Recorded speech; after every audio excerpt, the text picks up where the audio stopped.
Mike, turn your games down.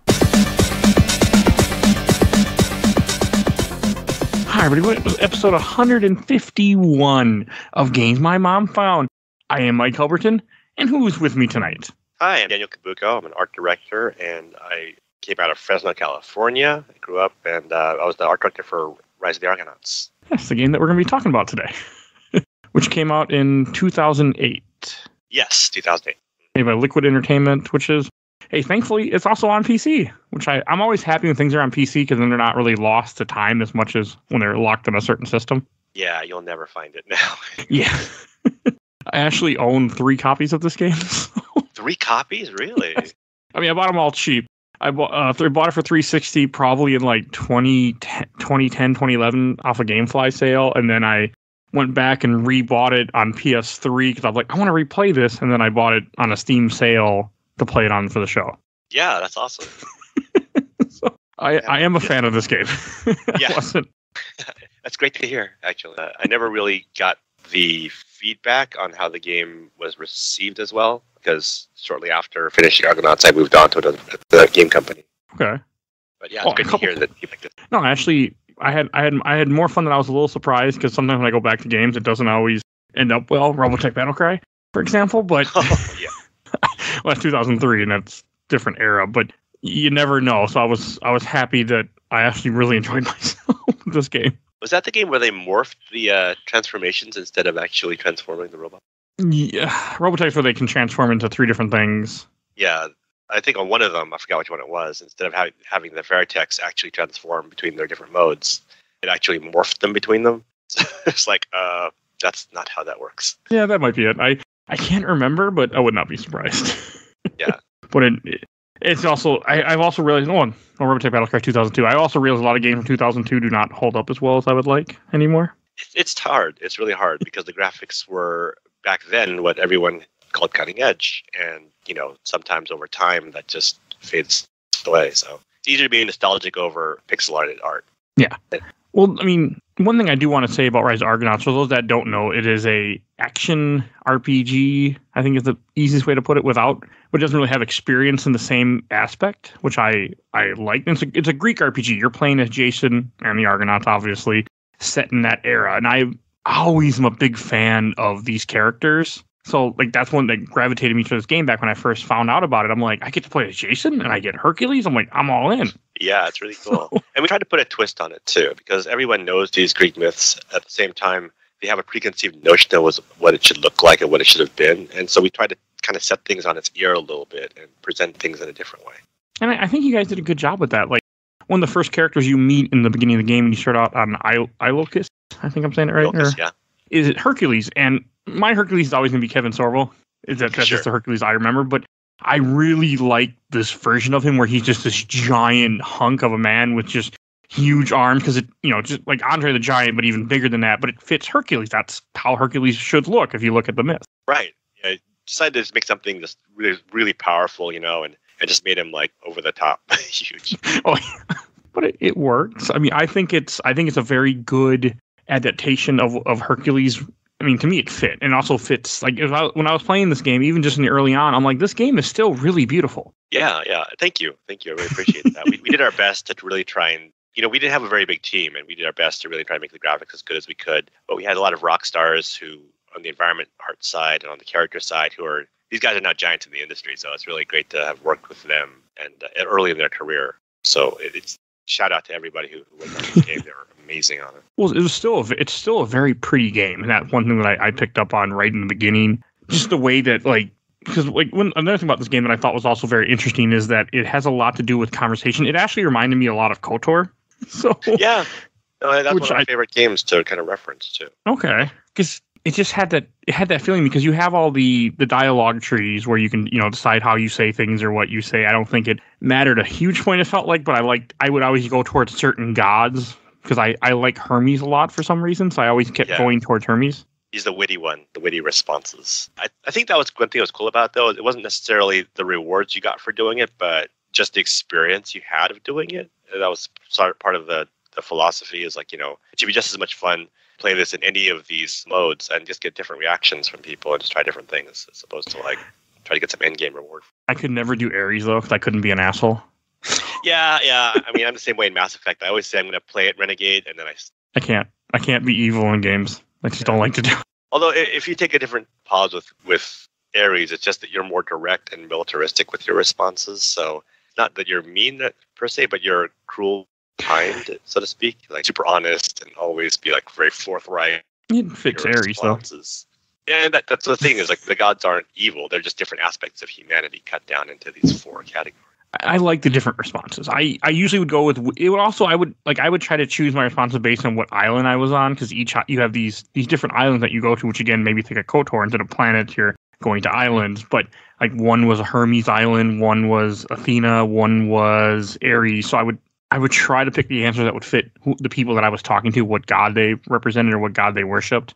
Right. Yeah. Exactly. That was the thing. Is each island's attunement really was reinforced over and over again. And one thing I like to do in the artwork is to always take the story and theme and reinforce it visually. So we always tried to make each one distinctive, but also reinforce like the aspects of the god in there. And also, if your responses were attuned to that, I think you got certain dialogue extras in that, if I remember. Okay. It was always nice to have. Like I like the whole like idea of the beginning of the story, because like, I think it's like early, like first cutscene or very early on, you see his wife, Jason's wife, get killed by these assassins, which I actually skipped the cutscene by accident, but I didn't mean to. But I hit the wrong button. They're like, oh, there goes the cutscene. I'm like, oops. Yeah. It starts out with tragedy, as things do in Greek mythology, and we tried to make sure that there was at least some connections being made before you have to establish before you create that tragedy. That's the thing that I think a lot of people get wrong, is that they don't establish connection before they kill off a character.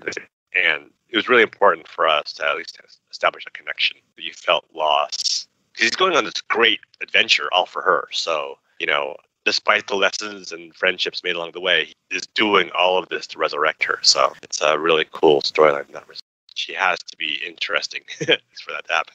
And she was. It did remind me a lot of the Odyssey, too. Yeah. We took a lot of different pieces of Greek mythology and kind of wormed them into it. One thing we were doing was hybridizing different ideas on a general scale. And, again, twisting things and putting it on its ear. Our Medusa wasn't like a regular Medusa where it's just a woman crawling around trying to freeze you with her eyes. She's actually part of the environment who grew hideous and bloated, But ultimately, she was redeemable if you wanted to. And so that was kind of a fun thing for us to try, as opposed to doing the Perseus thing of always cutting off her. Which redeemable. And that was something that's rare. I'd completely forgotten about Medusa in this game. I had no recollection of that when I went to Kithara and that whole island. I had no memory of what was coming. Yeah. And when I finally got, because they mention Medusa throughout the plays, you hear them talk about it. You see stone statues and how it's Athena is the god on this island, and like everything with the island. When you get there, there's nobody's really. Everyone's turned to stone. It's like a ghost island, and then you run into this girl, which I'm assuming is supposed to be Athena. Mm-hmm. That's how I took it too. I'm like, which fits the god. It fits what the gods would do. Right. And it was just so, like, I found it super interesting when running around on Kythera. That was a planet that I did enjoy a lot. Island. Yeah. Enjoy a lot. Because it was very, like, you would see all these stone statues, you'd run up to people, and then all of a sudden, the mercenaries that you were fighting from early in the game that are the ones that led the attack on your house that killed your wife, like, they're coming out of the stone statues, and you have to kill them to rescue these people. I really enjoyed this island a lot, Kithara. Oh, yeah. Kithara was really fun to do because, I mean, how many islands do you have where you have this thing where you run through it, see all this damage, and get to repair it, and be able to change the course of the curse? And it was just really fun to do as an evolving state. That's something we very rarely got a chance to do in any game that you make, a chance to basically undo something terrible. Usually it's just terrible and you move on. Yeah, but it was a very interesting island. It was also kind of like very creepy. I felt like, I know it's one that you have to bring Pan. If I remember right, Pan has to come with you, which is the satyr, I think is what he is. Yes. Mm-hmm. Yeah. Okay. He was a good character. Yes, the only intelligent satyr. The rest of them are all bad. Which is fine. It's Greek myth. I feel like that kind of fits the Greek myth. But I liked how you guys always had some kind of character that was connected to the island. Yeah. It added to me, like going to Kithara and just running around this abandoned island and fighting and just everything. Like, I got a little stuck at one point. I was trying to figure out, I was missing one of the virtues that these people you have to find and unlock a door. And I'm like, where? So I just backtracked, but the map was nice. Like, I mean, it annoyed me I didn't have a mini map on the screen, but I appreciate what you guys are going for with the HUDless gameplay. Right, yeah. Like, I wanted to kind of keep it clean. I like that. I mean, at first I thought, I'm like, when I was first playing, I'm like, where's my health bar? I'm like, do I not get killed on easy? I'm okay with that. And all of a sudden I watch the screen get red and I'm like, oh, that's how this works. And then I ran for my life. Yeah, exactly. It just tried to keep it very clean. We noticed it was something else we were trying to do. The whole theme of this game was turning your expectations on its ear. And a lot of times you get all these stats in RPGs, even action RPGs, and you're constantly looking away from the combat to try and assess things and play this RPG game. We didn't want that. We wanted you to be able to build up your character and play the character and enjoy what the character had to offer at the state you built them to. So we felt UI was a little bit, just to try it as an experiment, like move away from a lot of UI stuff on screen. I would have liked the map, but at the same time, none of the levels are that confusing. I mean, I would check the map often, but it wasn't that confusing. Like, it was pretty straightforward, which was, worked well. Yeah. It didn't need to be confusing. Yeah. Also, in games you play where you have a debate as one of the combat elements where you're debating with people. It's just so funny to be able to do that. But it's great to have an actual argument using the dialogue system. That was interesting. Oh, yeah, because you do have that in Cathara when you run into Kithra. Yeah, I'm bad at pronouncing names, especially Greek names. I was like, you run into somebody, which is one of the black tongues, which you have to debate. I just hit buttons at that point, just pick responses. And I'm like, wasn't even paying that much attention. I'm like, I'm going to pick a Hermes response. That's fine. That's totally fine. I mean, the game didn't care. Yeah, if you did, I think there's a certain reward for doing things a certain way. But in any case, there aren't too many games that offer that kind of action. So it's just unique in that respect. He was a bit of a tough mini boss. His name is Phaedon, where he would turn gold on me when I was trying to hit him, and I couldn't tell if I was hurting him or he was blocking all my attacks. I just kept beating on him anyway, but I wasn't sure. Right. He was a tough boss. Even to design, we were just trying to get things kind of laid out properly. But in any case, the important thing for us was that you visually understood what was happening, and as soon as you got the feedback, you were able to act upon it. So you had to do visual cues all the time. And did good with that. And I mean, I was also happy you had Perseus in here because I've always been if I remember right, Perseus is the one that did the Minotaur? Perseus, he's the one that did the Titans, I believe. He fought the Clash of the Titans. Okay. And Medusa. Yeah, Medusa. God, now I can't remember who it was. When I was a kid, I was big into Greek myth. I remember I had a kid's book all about Greek myths and all them, and I remember reading it over and over and over again. And I can't remember now. I remember Perseus. I remember him always being a character I liked. Seeing him in this game, I wanted him to join me. Unfortunately, he didn't, but it worked out story-wise, but I was a little bummed I didn't want him to join us. Yeah, I mean, yeah, exactly. You could choose who you wanted to join you, but the Medusa Redemption arc actually gave you a choice of scripts of things. But, it just depends on how you wanted to build your party. And you could always just not choose him to come with you, so. Oh, you can have him come with you? Not as a playable. Okay. But as a redemption character. But we kind of put thought into it. We actually at one point did want him to join the party and actually have all of these characters as players, but the depth was too high. Yeah, which makes sense. I mean, I did get Medusa to join me. So you'd mentioned earlier about the Medusa fight. I want to go back to that. That was an interesting boss fight that threw me, because you go into a big room and just the way you were describing Medusa earlier, you're right. I wasn't expecting this giant monster Ursula-looking thing from Little Mermaid clinging to the ceiling with her hair. It looks like hydras coming out of the ends of the level. You have to knock them out in order to seal these gates up. That was pretty cool. Yeah, it was a fun enemy when we were designing her, and it was a fun enemy to execute on. All credit to Charlie Price, who was the lead designer. He came in and said, we want to do things with her that maybe are a little different than what you would see with a normal Medusa fight. And that was just a part of the fun. Is an environmental fight is difficult. It's always, it's something that I've dealt with before, though. And so it was fun to be able to incorporate these new ideas that you didn't expect. Even for every aspect of this game, we tried to just turn people's expectations on the ear just a little bit, a little tweak here and there. You did a good job with that, too, I would feel. Because I was not expecting this fight, and I enjoyed it. I was annoyed with myself because I forgot how to throw spears. So I couldn't do as much damage as I would have liked to, and I had Pan and I had Achilles with me in this fight. So I didn't have two long-range persons, which I kind of regretted, but that's not the game's fault. That was my choice. Right, yeah. And we're not trying to punish people for having those kind of decisions, but at the same time, we're we try to make it so that, well, you'd be good with long range characters if you go into this fight, but you don't know that going into it. No. So you have to be at the same time when she gets her tentacle stuck or whatever, you got the chance to wail on them pretty good. So if you had Hercules, you can do it. Yeah, I didn't have Hercules, unfortunately, with me. But I thought it was cool that you have to destroy the statue that she's coveting, because the statue is what was controlling her. That was her lust for beauty, or that's not the right word, but yeah, that was her point of conceit. That was her. She saw herself that way still, or coveted that beauty and saw that that's who she should have been, and it's actually a symbol of her clinging to her own rotten core, actually. And so that's part of why destroying that symbolically and physically was important. And also, I was really happy that we did the redemption thing, because, again, 9 times out of 10, all you're going to do is kill Medusa. And, and she's also been horribly, she went through horrible injustices to get to where she was.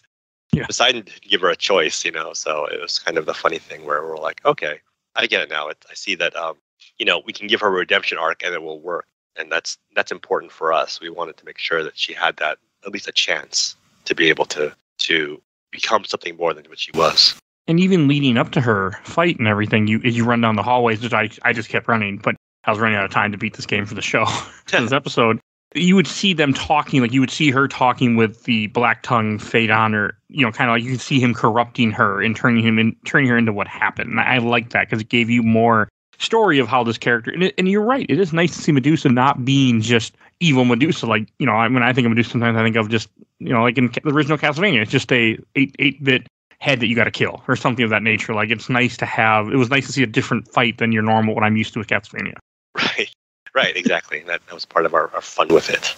I really liked it. Thank you. Yeah, I didn't like that I couldn't throw spears, but that wasn't the game's fault. That was my fault. So I couldn't remember how to do it. I'm like, what do I do? And I just didn't bother to look it up. I had the ability to, but I'm like, yeah, I'll be fine.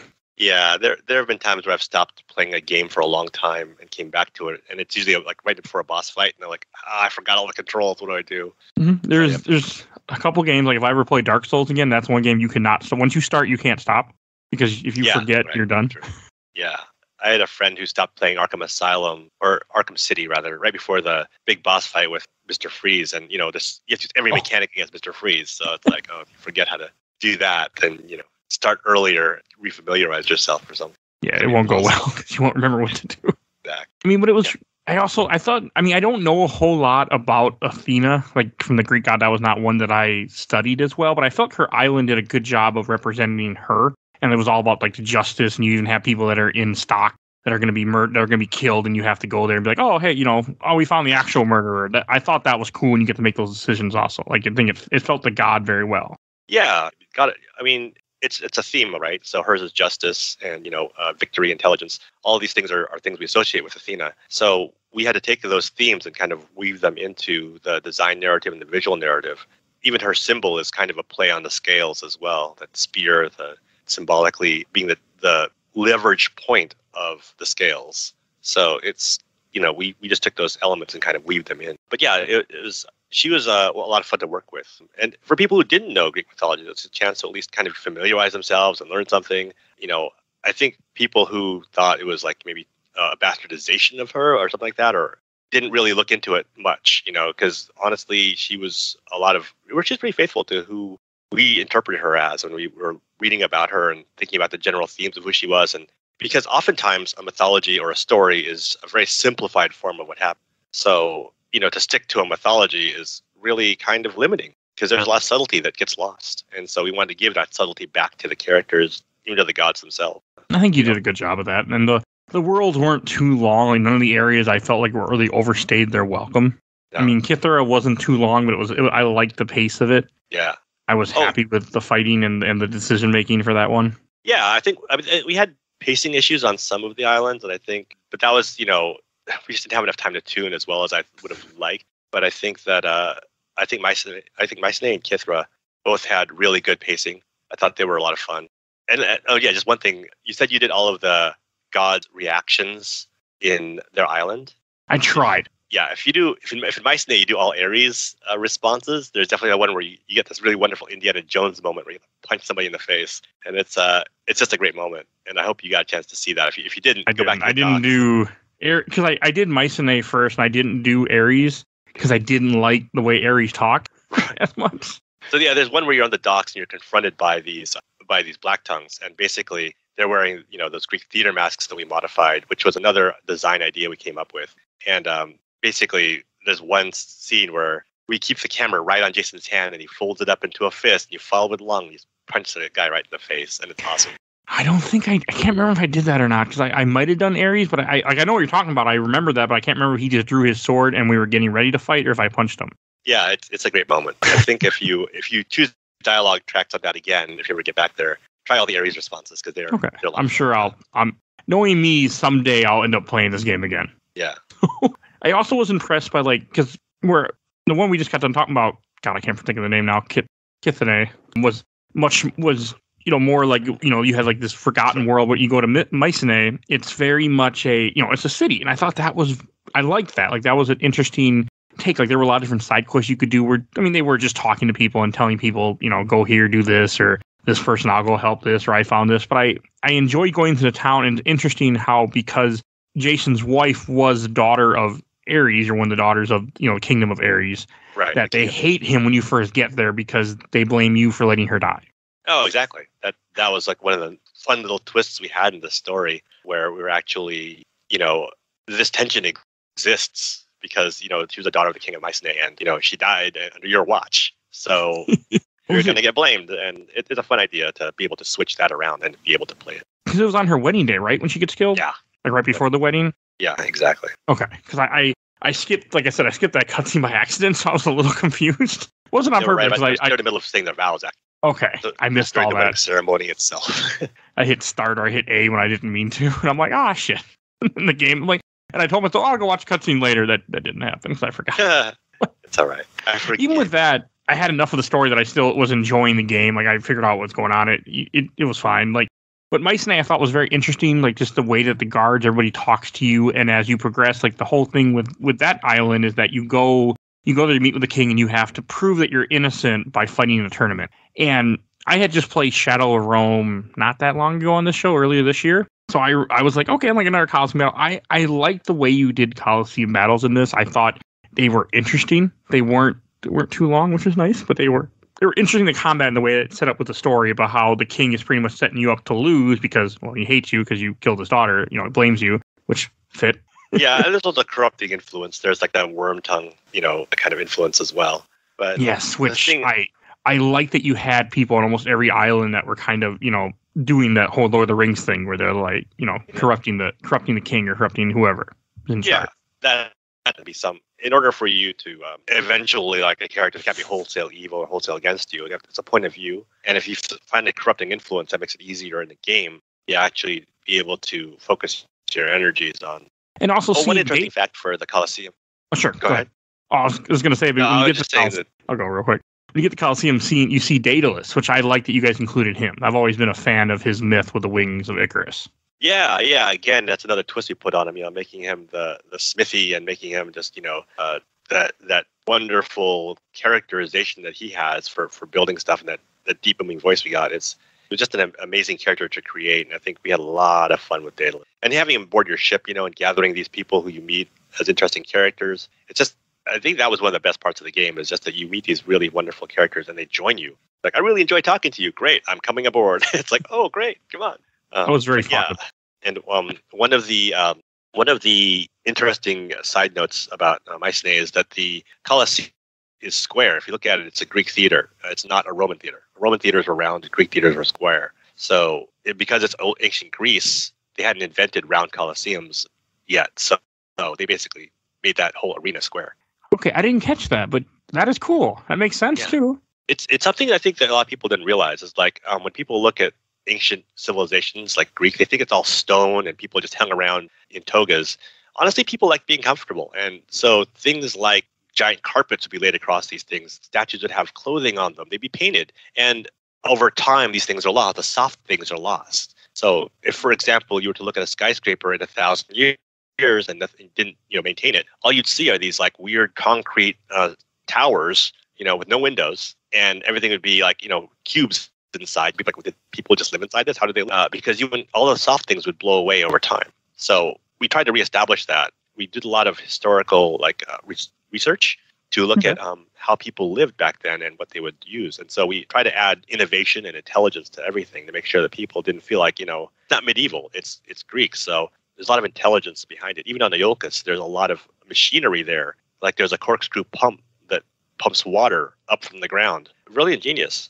If you checked a few years ago, there was actually a computer that was found in ancient Greece. It wasn't like electronic or anything, but it actually computed numbers and dates and counted. Really cool. I mean, they were hell of intelligent, though, for their time, too. Oh yeah, for sure. So that fits it. I was impressed with the tournaments. Like, I enjoyed because you didn't have too many of them. I think you had like three fights and then maybe three and then another three later. Like, it was a nice variety. Like, it wasn't too much. It didn't overwhelm me and irritate me or anything. Yeah, I think Achilles was the hardest one. So, but yeah, it's definitely. Yeah, he kicked my ass almost. Like, I almost died. I had to keep running from him to heal. Exactly. Yeah, he was supposed to be the hardest one. So, but it was cool also just seeing Achilles because I've always a fan of Greek myth. So seeing getting to fight somebody of his stature from that was cool to me that he was in here and he joins you. Yes, he joins you. And I like how you don't actually beat him in the fight. You guys come to a draw. Right. That's the thing is we want to keep him as a hero still and diminish him. So the draw was perfect for us. It was a good scene. Yeah, thanks. Enjoyed it.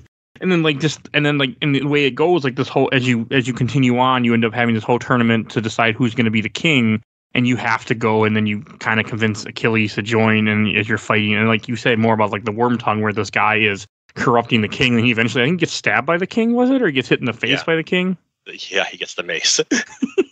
It's a pretty formidable mace too. If you look at it, it's like he had the. It was I think it was the only mace I used the rest of the game. I don't think I got any other ones because I didn't mess with Ares a whole lot. Yeah. Well, I mean, that's the thing is one thing we had was his mace mounted on a staff. So he took this giant mace that he used in battle and decided, okay, he had this mace, but it's not very kingly to have it. So we mounted it on his staff and had it as his symbol. And then when he wanted to use it, he just. It was cool. Smash people's faces. Yeah. A mace was my least favorite of the three weapons, but that's just because I don't like slow weapons in general in gaming.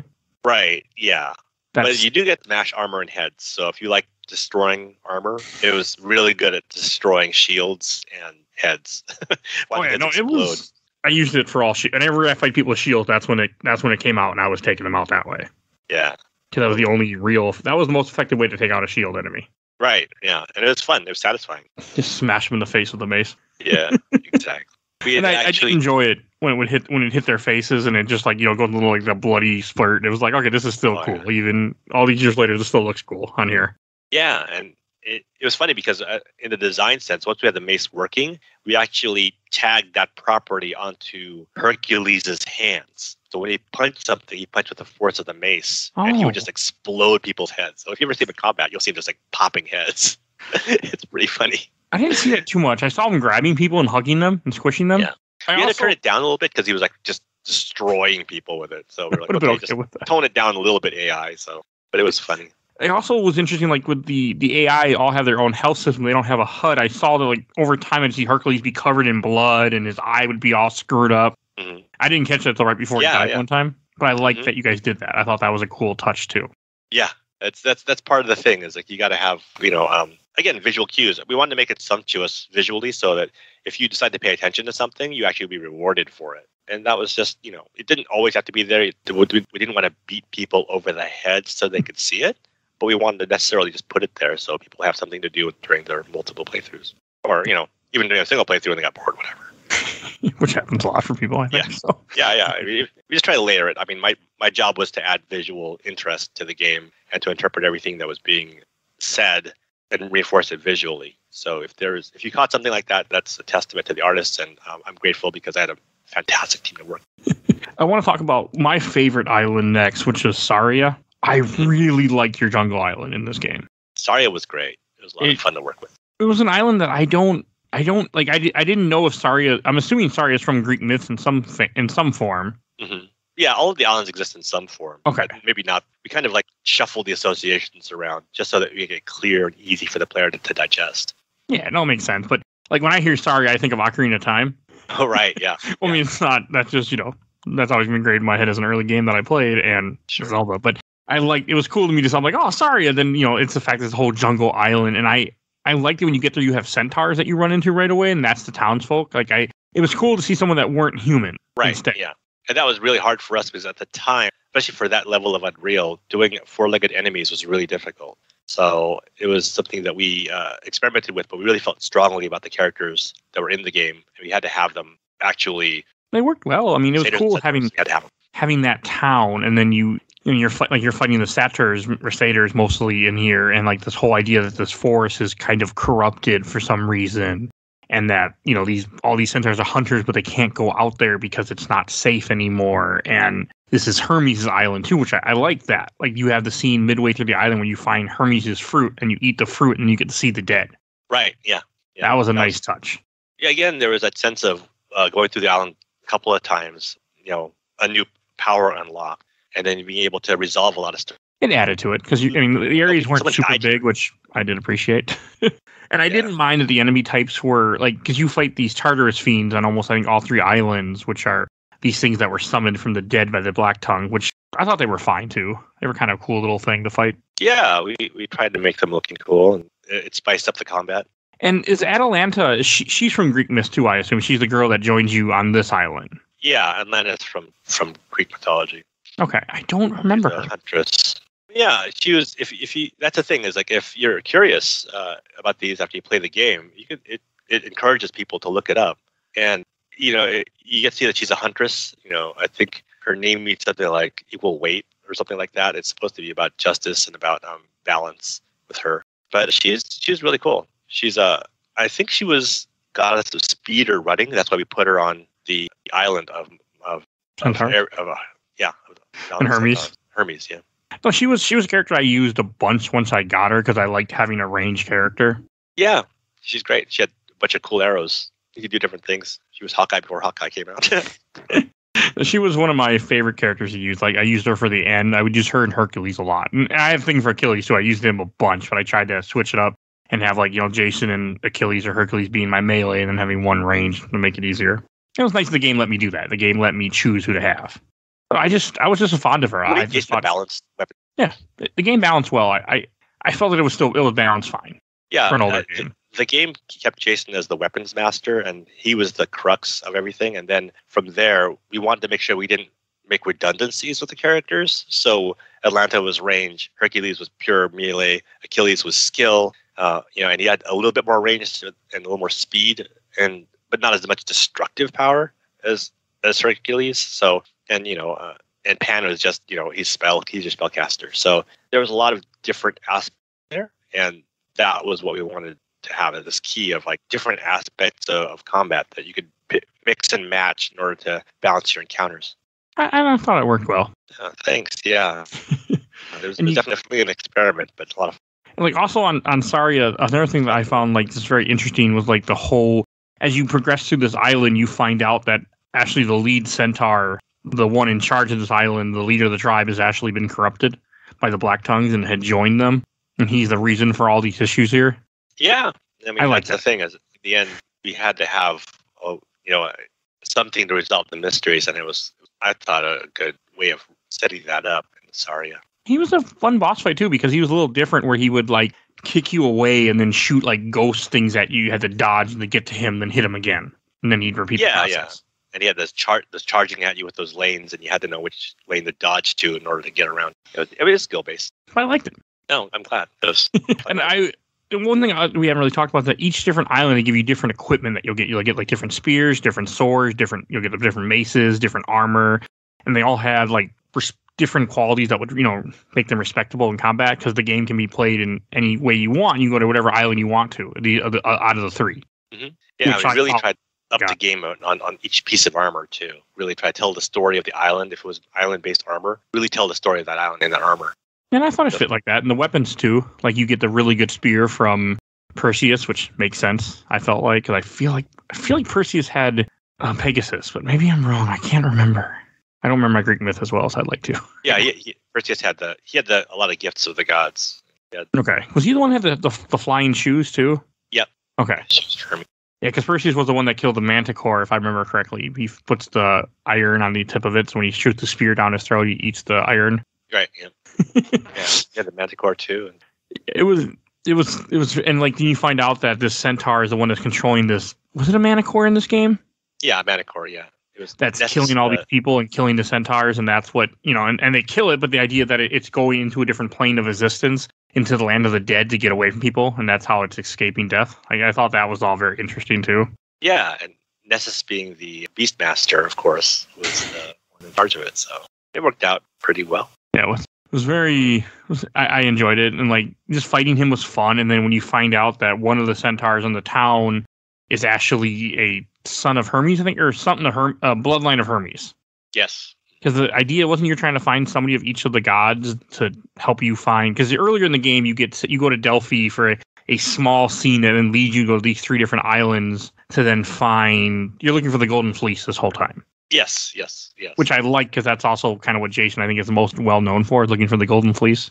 Exactly. The Golden Fleece has meant a lot of things in a lot of different storylines and the way it's been realized. So ours was the fact that it could resurrect his dead wife, and basically, it was the goal for everything. But you had to have the blood of each of the gods in order to open the gateway to get to it. Which was also interesting. Like and it gave you reason to do what you're up to. And like even in the beginning with Iolcus, when you first, your wife dies and you leave it in charge of your uncle, like you guys did a good job of setting up like, yeah, this guy's not who you think he is. Yeah. Like he's going to betray you. Yeah, he was definitely the mastermind behind everything. But Iolcus was definitely a difficult island for us. I think it was the most difficult island because we had to leave and come back to it in 2 different states. And we had to try using real-time lighting because remember, this is before we had real-time lighting. And so at the end, we had this area where everything is dark and you're just barely illuminated going through there, and the enemies are coming out of the darkness. It was really cool, but it would really kill your frame rate. So you had to be really careful about how to use it. So dynamic lights were just something that's very, very rare in Xbox 360 and PlayStation 3 games. Okay. And I was also amused at the end of the Saria when you run into Hermes and he pulls the statue out of the water of you killing that centaur. Yeah. It's a little touch. Hey, it's better than writing it in the stars where you only get to see it at night. He's pulls out a giant statue. He's like, oh, in honor of what you did of how you cut off the centaur's head. Yeah.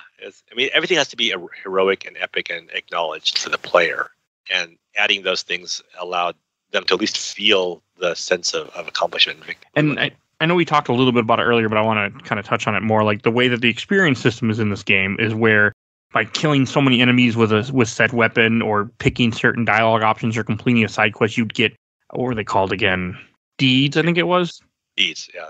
And then you pick a god that you would then, propose that deed to one of these statues, and then it would give you would unlock abilities that would like, you're better with a spear, you're faster, or you'll have these god powers where you can like cast like big spells, which I never did. Oh yeah, those things are great. I mean, if you're like, Gates of Tartarus was an awesome one where it just suck everybody into the underworld. So it was just it was cool to have those abilities, but you didn't have to use them. If you enjoyed the combat system, which I hope you did. I did. You didn't need those abilities. I couldn't figure out how to make them work. Oh, they're on the little cross controller. I put them on there. But I guess when I hit them, I must not had enough power saved up in order to use them or anything. Because it didn't work. I didn't really care because I was never having too much of an issue on easy. Yeah. Yeah, you just need to charge it, and then you can use them. And it's also interesting, like as you complete each island, you'll get a little bit of story of where the guy from that you left in Iolcus, your uncle, who is like plotting against you. You get to see a little bit of what he's up to as you go to each place. Yeah, the thread's there. It was all connected. We were proud of the fact we saw that. Which I always appreciate in games. And then when you did finally get when you get the bloodlines, and you go to Delphi again, and then you have to they all cut themselves in order to open up the gate to Tartarus, which that I think was a bit inspired. We had a lot of really cool debates about how to make that happen, but I think that was the one that really kind of locked everything into place for us. Yeah, that figured out. You had a good comment when they go to Tartarus, which made me smile because I'm a Hercules fan from the TV show, where he's like, "Oh, I've been here before, but I wasn't in Tartarus." He fought Cerberus, and I like that you guys mentioned that. I'm like, yeah. Yeah, I mean, there's a lot of things about Hercules that are really tragic, and so just leading back to it and the fact that he's a survivor of this traumatic past is important. Let him know that he's a hero already. He's already done these amazing things. You try not to overdo it on that, but we did have references to the Nemean lion and to his various exploits. His cleaning the stables and that kind of stuff. And that was all part of references we had in his dialogue trees. But you have to bring them with you everywhere if you do that. Yeah, I only got a few of those because I switched up the characters a decent amount for each island just so I'd have a different flair. Mm-hmm. Yeah. But and then you could talk to people on the boat too, because like we hadn't talked about, but the boat, Argo. You have Argo, or that's not the boat. The guy in charge of the boat is Argos, but I forget what the boat is actually called. The Argo. Oh, okay, so close. Argos and Argo. All right. Yeah. But it's from Greek myth. Like the whole were most of these characters Argonauts from the Greek myths also, like Achilles and them? No, some of them were and some of them weren't. It just we put them all on the boat together and grabbed heroes from every mythology to throw them on there and just combine them all together because it was a good chance for us to do things like that and actually, reach into the. People generally know that Achilles was a hero. People generally know that Pan is a satyr, but we really borrowed heavily and just felt free to mix and create our own mythology out of these things off of the general idea that people knew these characters. We weren't trying to write a history novel. No, you're good. And when you're in Tartarus, you had to go kill the two different. Were they Titans? Prometheus? Yeah, Prometheus. Okay. I forgot the other guy's name already. It's something with an E. I can tell you that much. Right. Yeah. Prometheus is the one that sticks with me more because isn't Prometheus the one in Legend that gave fire to humans? Yeah. Prometheus gave fire to humans, and he had his liver plucked out every day because of it. So yeah, he was basically tortured every day. That's kind of we just took the tortured every day and bound to the earth idea and built that area for him. And we played with the idea of what's the general theme and how can we realize it in a different way. Tartarus is interesting. I mean, it was a lot of just battles, but I didn't mind. I was happy just to kill things, especially at this point where I was pretty damn powerful. Yeah, you had to be able to show it off. This is one where there's nothing to solve on this island. It's just get in there and just crush everything. Yeah, which fits Tartarus too. You're in the land of the dead, so yeah, you're in hell essentially, or close to it. I can't remember. Is Tartarus hell, or is there another hell within their Greek mythology? I believe. I mean, for as far as we were concerned, Tartarus was the afterlife. It was hell. Basically, that's if you didn't go to be with in the happy afterlife and the Elysium. Elysium Fields. Yeah, if you didn't go to Elysium, you went to Tartarus. So yeah, it was pretty fun. And then you fought a boss that annoyed me, Iphris, which is like the leader of the Black Tongues that you found, or one of the leaders that you found down here, and you find out like this is where that they were summoning the Black Tongues were summoning the Tartarus demons from Tartarus itself that you would fight throughout the game. Mm-hmm. I didn't like this fight per se because I didn't get my heroes with me and I got my ass handed to me, but that wasn't the game's fault. That was just my fault for not trying to play strategically. So yeah, I mean, we had to have one fight where you have to use all the things you've learned and have to be strategic. But yeah, I think that may have been a failure on our part of not being able to, give you enough training by yourself. Oh, you guys did. This was a me thing where whenever I play games, especially when I'm, trying to beat a game the day before my recording. So I was rushing it but it was a cool fight. Like, no, it was fine. It was just, I was just being dumb and not running away when I needed to. Yeah. I don't want to, it's how I play games. So yeah. But it was a cool fight. I mean, I just missed having my allies because I really enjoyed the allies in this game a lot. But it makes sense that it's kind of like this culmination of what you've been going through, that you're fighting the leader of the Black Tongues finally, and you're fighting them by yourself. So it made sense from a story standpoint. Right. No, it was interesting that you find that this whole, the whole thing is you've been trying to find the Golden Fleece. You find that the Golden Fleece is in Tartarus this whole time. Yeah, you had to put it someplace that wasn't easy to get to. And just sticking on an island felt like a cop-out. Like, it's just an island hidden somewhere. I mean, why would you need the blood of the gods to reach this island? So it had to be someplace really hard to get to. And that was... But getting the Golden Fleece, I mean, it made him... Because it upgrades his armor, and he does look badass as hell once you get it. Oh, yeah. No, we definitely fleeced up his armor. We had that giant rams and everything like that. And yeah. You're essentially a walking nuke. But... Yeah. It was the end of the game. Oh, what are you gonna do? Well, yeah, no, it made the end of the game again. This reminded me a lot of the Odyssey, where you go now. You have the Golden Fleece armor to go resurrect Alchemy. You find out, that as you're heading to your own island, that you find one of your guard captains is dead. That you find out that your uncle betrayed you, and it reminds me of the Odyssey of him going back, and everything's been turned to hell in his home. Right. Exactly. It's like you. I don't know if that's what you guys are going for, but that's what it hit me. Like, oh, this is the Odyssey. Yeah, no, it's supposed to be. It's it's our take on it, and just a different way of approaching it, but at the same time making it digestible to gamers. And in terms of assuming that they had this general knowledge of the Odyssey and a general knowledge of these things, that it would feel familiar. because everything is a hero's journey at some point, and I mean, this is the first original one. So even if you didn't, I think it would still be enjoyable. I just am a big fan of Greek myths, so that's why I keep associating different things. But and I know we talked about it before, but I really do like the design of the I think they're Ionians, the mercenary people. Yeah, they have a good design. Thank you. That was my favorite thing to design, actually. Because I remember we talked about it when we interviewed, earlier this year. Like you were talking about how you designed the mask. They do look, and I hadn't played the game in a while. But when I played it again, and with that in my head, I'm like, they are kind of frightening. Like they do a good job of fitting. Plus they're mercenaries, so I thought it fits them well. Yeah, it was funny because originally they didn't have those. We had a different set of enemies we designed, and I've always been terrified of Greek theater masks because of I think Doctor Who. I'm a fan of the Fourth Doctor, and there was a series where they had Greek theater masks on. It was just terrifying to me as a kid. And so I remembered that, and we brought them out. And once we realized them, in metal, of course, as armor, but we were like, hey, this is a really cool design. And then we just realized, like, why are we beating ourselves up trying to make these individual faces for enemies and trying to make each one look different? Let's just give them these, let's propagate this design because it's actually more terrifying and made them a lot cooler looking as enemies. So by creating Greek theater masks, we were able to stay within theme, solve a really big problem about enemy diversification, and also just make something really cool. So I was really happy with the solution. The last area is also a very good story type beats where the team is working together, and at one point they have to kind of split up to, some people are going to stay here and protect the boat. Some people are going to stay here to fight off, the mercenaries here as you're trying to save your house. And I was a little surprised because you also to kind of see the deterioration of the house where you have all these green spores looking things, attached to everything that, remind me of, looks like Tartarus. I thought that was a good touch too, to show the corruption that's happening in his house, in his island. Yeah, exactly. We were definitely trying to bring that feeling of what the stakes were, and the bringing it over of, Tartarus into the world was what we wanted to try. And so we definitely wanted to have the island affected by that. You guys did a good job with that, because it wasn't bad going back to an old place. It didn't, because it's so different going back to it, and this time you're actually fighting things all over the place. So it didn't feel like it didn't feel like a repeat or anything in a bad state. Oh, I'm glad.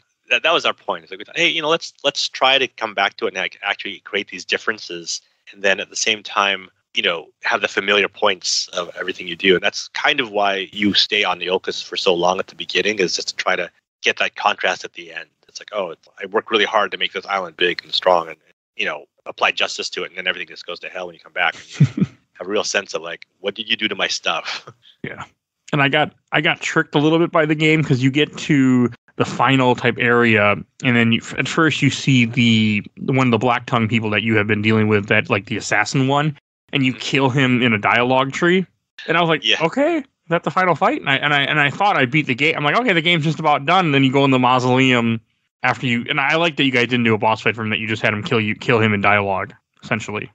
Well, we again just wanted to have some things done in different ways, and I think that being able to, you've gone through a lot of fights at this point, and so what we decided to have as a fight, and what we decided to have as a dialogue, was just something we wanted to experiment with as a new experience for the player. It amused me though. Yeah. And I was a little surprised when you finally do go into the last room, and then you find Alchemy, and you're going to try, or Alchemy, and you're going to try to re-raise her, and you get confronted by your uncle, but then your uncle turns out to be like a sorcerer. You have to fight him. Right, exactly. I died twice on him. He's a hard one. I mean, he's the last boss. He's supposed to be hard. Well, I had to look up what to do, because I was doing it wrong. Like when I didn't know I couldn't remember how to throw spears. That was one of the problems. Oh, well, yeah. That's something you have to kind of learn. Well, the game told me. The game told me a long time ago. I just didn't remember anymore. Yeah. And I wasn't experimenting enough with the controls. I had to look up online how to do it. I'm like, oh yeah, hold down R2 and press B. Okay. Yeah. Well, I played on a fake 360 controller. Right. Is what I play on when I play PC games. Right. It just works better for me. I'm a big fan of 360 controller. I think it's a great controller design. Yeah. No, it's a good design. It was comfy. Yeah, and then you beat him, you save Alchemy, and then it had a good feeling to the game. I mean, and the game wasn't too long in my opinion. I felt like the game was just long enough. Yeah. I also don't like long games, but that's because I do this crazy show. So yeah, I play a game every week. I have to basically give a shout out too in this game to concept artist Eric Ryan, who was an amazing concept artist for this. Mike Kime, who was a character artist for this. Vince Joyal, who was lead for environment. They did an amazing job with this game. We did a lot with a very, very small team. So I think that's something that, I think that people don't realize how small this team was. And we did a lot of stuff with it. And we really hit a lot of higher level work because I had this great team to work with. So it's not all on me. Oh, how long did you work with Liquid Entertainment? About 2 years. Okay. Was it just this game then? Yeah, it was just this game. Okay. But yeah, it was definitely a lot of problem solving and trying to figure out how to do things more efficiently and just doing a lot with a very small team. Again, I think we only like 30 people at most. So it wasn't very much. Okay. What's a normal team like for a AAA title now? 250. Ooh, damn. Okay. Yeah, 100 is typical. 250 is like what I'm starting to see now because of with outsourcing involved and stuff like that. It's just a lot. It just depends on the level of AAA you're talking about involved. Okay. But 100 to 250 is about. Yeah, that's interesting. One reason I ended up picking up this game because I used to love finding random titles, and Codemasters was always good about publishing stuff that was interesting to me. Mm-hmm. For some reason, because it'd be stuff that was usually less known, but I played some. I feel like I played some very good games that came out of Codemasters before. So that was one thing that drew me to your game too, was that Codemasters had published it. Yeah, they were doing a lot with Lil too. I mean, honestly, Codemasters, I'd always wished for a bigger budget, but at the same time, they were very helpful working with us and talking to us and letting us, give them the design that we wanted to make. That was really generous. Yeah, I'm looking at some of the games that they published, like they published Damnation, which I have played that also. Right. It's not, I don't remember a lot of good things about it. I just remember I played it. Okay, yeah, they were just one of those companies, especially during that 360 era, that used to always attract me when I would see them. They would just publish some very different stuff that I always would get me going. Like, oh yeah, this looks good. Well, this is also the era of, like, with achievements, I'd play almost anything just to go get achievements. Right. I liked, was it Dirt? Dirt was really cool. Yes, that was a good series. They did Bullet Witch, which is not a good game, but I like it. Yeah. I did Lord of the Rings Online back when that was the first one of that. Yeah. Also, a shout out for the music to Rise of the Argonauts was also really great. The guy that did 300 did the music for us. Oh. I actually played the music on too for this game, which is not like me, but amazing. I did. Yeah. It was really good music. I enjoyed it. And I do got a few. I didn't get a lot of comments, but I did get a few comments that I want to read. I watched the entire Overlord Super Replay from Ben Woolley. I really liked it, but I feel it's an RPG element let it down in the end. I think it would have been more successful if it focused on just being a linear action adventure game to play in the Odyssey angle. That's totally valid. Yeah, I was happy with the way it is because I just the way that I play games, I love games that are just like stories, and then I just play through them. I enjoy them. I absorb them over the course of like a week, and then I move on. Yeah, I think one thing that was important to us was open world feel in terms of not GTA levels, but more like Mass Effect levels where you can just take each island at whatever way you wanted to. It did make it really complicated for us because you could solve the islands in any order you wanted to. Yeah. And you'd have different heroes with you every time. So again, anytime you add a character, it just got exponentially more difficult. It was ambitious for sure. I think, in some cases overly ambitious, but we did our best with the design at the time. How long did you have to make this game? Just 2 years then? Yeah, just I think 2.5 years if you count the vertical slice. Yeah, and there was not enough time. What's the normal time for like a game like this? 5 years. Yeah, like 3 to 5 years is normal. So it's like you want to get more time is always better, but it just depends on if it's a sequel or if it's brand new IP. Yeah, but even then, you still need the time to be able to create it. So it just depends on how your pipeline is. Okay. From Brett Pasquale, that game was rad. And thank you. From Quentin Crow, the good old stoic hero with his back turn cover art, because that was the phase at that time. Yeah, well, that wasn't my choice. That was Marketer's choice. And also from Quentin Crow, he said Codemasters. So when does Jason get to upgrade his ship's turbo? Exactly. We can use drift the Argo. That was another hard thing for us. Was the Argo was supposed to have a bunch of people inside of it pulling those oars. And we're like, nah, you can't animate that many people. So we had to make it a ship of wonder, and instead we sort of like just this really cool navigation center, and just put things inside of it that kind of rotated and looked cool, moving around to kind of make it feel like it was an automated ship because we just couldn't animate that many people inside the game. Yeah, that makes sense though. Let's see. And last one from the Giant Bomb group that I got from Simon Headland. There's so much stuff from this era that I either forgot about or never heard of, like this one. I can see myself having a blast going through a bunch of this shit in coming years. Also, I need to watch Jason and the Argonauts now.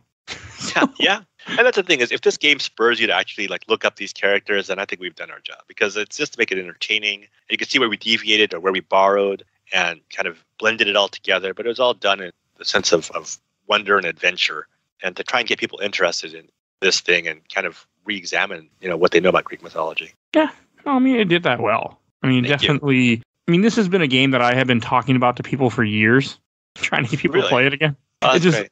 It's always been on my radar. There's a couple games that, like, from the 360 era that I always was a big fan of, and this was one of them that kind of stuck with me. Yeah. Like, that's why I was happy when we first met, and I was like, oh, you worked on this game. Like, you got my attention very quickly. Yeah, I mean, hopefully you saw some touches that carried over from Soul Reaver into this, and at the same time, I think my experiences have always been a lot of fun. Like, it's having a great team to work with, being able to pick up cool ideas and propagate them, and just having people who know how to build their stuff, and just trusting the team to build it is part of my philosophy. So, hopefully that all carried across in this game. Have fun with it, and I hope people get a chance to play it and give it another chance, because I think they'll enjoy it. I'll be preaching it to other people for a while. So now that I replayed it and it's still held up and I still had fun, I'll be trying to convince people to play it. So right, yeah. And we accomplished a lot for Xbox 360 and PlayStation 3 era graphics. I mean, there are a lot of limitations, but really try to push through those. Yeah, I mean, and then your achievements were also crazy either. Like, I remember that was one thing that got my attention too. Is like you had fair achievements and there was no multiplayer, which I was always happy when games didn't have multiplayer back then, because I was an achievement whore. So yeah, I feel you on that for sure. Oh, I fell in love with achievements, and I would just put so much time and effort into them, and then I stopped that. But I'm still a big fan of achievements. I think achievements are a good thing, because if it convinces you to play a game more, there's nothing wrong with it. I just with the show, and now I don't care. So I'm too busy. Also, right, one more thing sure. I wanted to let you know about is we talked about the game's development cycle and it taking a few years. One thing you realize, working with the same team over the course of a year, you'll discover things, and stuff that you've created a year prior may need to be scrapped or redone just because you've learned more things, deciding to do more things. So I think that's something that people don't take into account. They think you're just making a game, and once it's made, this level's done, put it to the side. Next level. It's not like that. You make discoveries, and you're like, oh my god, this is so much better now. I have to go back and fix this. Otherwise, no one's going to play the rest of this game. Like, if the beginning of your game sucks, then no one's going to play the rest of your game. Yeah, because most people aren't like me. Most games I start, I try to finish. 95% of the games I start, I try to finish. Yeah. Well, if I have one piece of advice for any video game creator out there, it's that don't do your main character first. Oh. Never do your main character first, because he will be outdated by the time your game comes out. You will have learned so much and done so much, and your side characters look so much better. You always do your main character like in the middle of production. Like, you can do a proxy for the main character, but he should by no means be final. Okay, that's cool to know.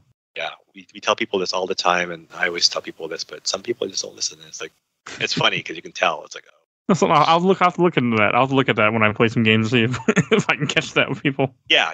Give it a look.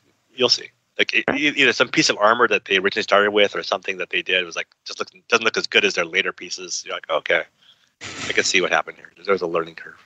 All right, and I want to bring us to our last section, shelf stacker box, where I rate the game and kind of what I thought of it. This game is going to go on the shelf for me because I enjoyed it. I had a good time with it. I'm going to be recommending it to people. Like, I've been recommending it for years. At least now I know that my opinion wasn't wrong anymore, that it still holds up in 2021. So that's great. I'm really appreciative of that. It's an action game with a decent story. I mean, that's how I look at it. It's not super long, so I didn't feel like I never got bored of the combat. I never got bored. I just enjoyed the story. I played through it. I enjoyed the different dialogue options, and it's like an 8-hour game, which is just long enough, and it was fun. And it's cheap on Steam. Yeah, great. So, it's an older game. I don't mean anything bad about that. No, I have to get it on Steam too. I only have it on Xbox 360, I think, so I should definitely get the Steam version. Did you get a chance to try it out again before our conversation today? Yeah, I actually played it a little bit. It was a lot of fun to go back through it. I only got past the first 2 islands before I ran out of time because I've been so busy with work. Would you? What would be your rating for Shelf Stacker Box? I know you're a bit biased because you worked on it, but I always ask people. I mean, I would shelf, of course. I'd just throw it on there, and just nothing else. The reference for the things that we built is a lot of fun, and hopefully you'll if people play it again, they'll see little innovations we did, especially in trying to make the Greeks feel smarter, more advanced than what people think they were, and hopefully see what we're trying to do with this game. It's Mass Effect in Greek mythology. Yeah, and I think you guys did good with that. it was fun. It was fun to work on. It was fun to make. Like I said, I had a great team. I think that I wish we had more time and more money to work on it, because I think we would have really explored a lot more of it, like added more characters, built more islands. But unfortunately, we had what we had. We just did the best we could with it. Yeah, I'm okay with the amount of islands that you had, though, so won't complain. Yeah, well, for every character, there was one hero for every island, so you had to basically line them up. But I think we got one hero for each island. So it's basically for every hero you want to add, you have to add an island. So we were like, oh god, 4 is good. Yeah, that would make it harder. So I get it. Yeah, but at the same time, we wanted to do more. We always want to do more. Yeah, I think that's normal though too. To want to add more to your game. Yeah. Oh, and where can people find you at? I mean, I'm on Twitter, Facebook, and Instagram. Just look up Daniel Cabuco. So I don't hide my name or anything. And would you still have your Patreon for Legacy of Kain? I do. I paused it recently because I got so busy. I switched jobs from Sony recently to work at Riot. So I'm at Riot Games now. So that, and moving to Los Angeles from San Diego just took a lot out of me because there was a lot of different life things going on. And so I had to pause it for a little bit. But I'm going to bring it back probably in January. Okay. And come back with a lot more content. Okay. I remember last time we talked, that's what you're working on. So I wanted to make sure I brought that up. Yeah, thanks. Yeah, it's great. It's a lot of fun. Sanctuary of the Clans. When it comes out again, it's Sanctuary of the Clans. Okay. And then I also want to mention what we're talking about next week. So next week's episode is going to be Zelda 2 Link's Adventure for NES. I'm going to make myself finally play that game for the first time. Yeah, it's a great game. I'll be playing with Rewind, so I'll be able to fix any mistakes. So it should be interesting. Sounds like a lot of fun. I because of the way I play every game with any quality of life I can get, whether it be save states, whether it be Rewind from Switch, or however I play it, the easiest way I can play it to enjoy it. Right. So definitely play it that way. And then I also do want to mention, I want to give a shout out to my awesome buddy that did the MCU stuff with me. He also started his own podcast, A Gamer Looks at 40. Definitely go check him out. You see a link in the show notes to his podcast. And I want to thank Helena for our new intro and outro. You can find her at TikTok at Hell Hath Fury if you like our music. And please follow us on Facebook, Instagram, Twitter, and on YouTube. We're only audio, but we are on YouTube if you want to hear, rather listen to your podcasts on YouTube, because people do. And you can find our podcast wherever you get your podcasts. We're on all different platforms. And the last thing I do want to say is we have a Patreon now. For as little as $1, you can vote in our Patreon poll. We have a Christmas movie poll going on. You get to decide what Christmas movie we're going to cover. For as little as $1, you can go see our Patreon site. You will see a link in the show notes and go vote and choose what we're going to be covering. And I think that's everything I need to say. So we will see you guys next time. And again, thank you again for coming on, Dan, for this one. Appreciate it, Michael. Great talking to you. All right, we'll see everybody next time. Bye, everybody. Bye.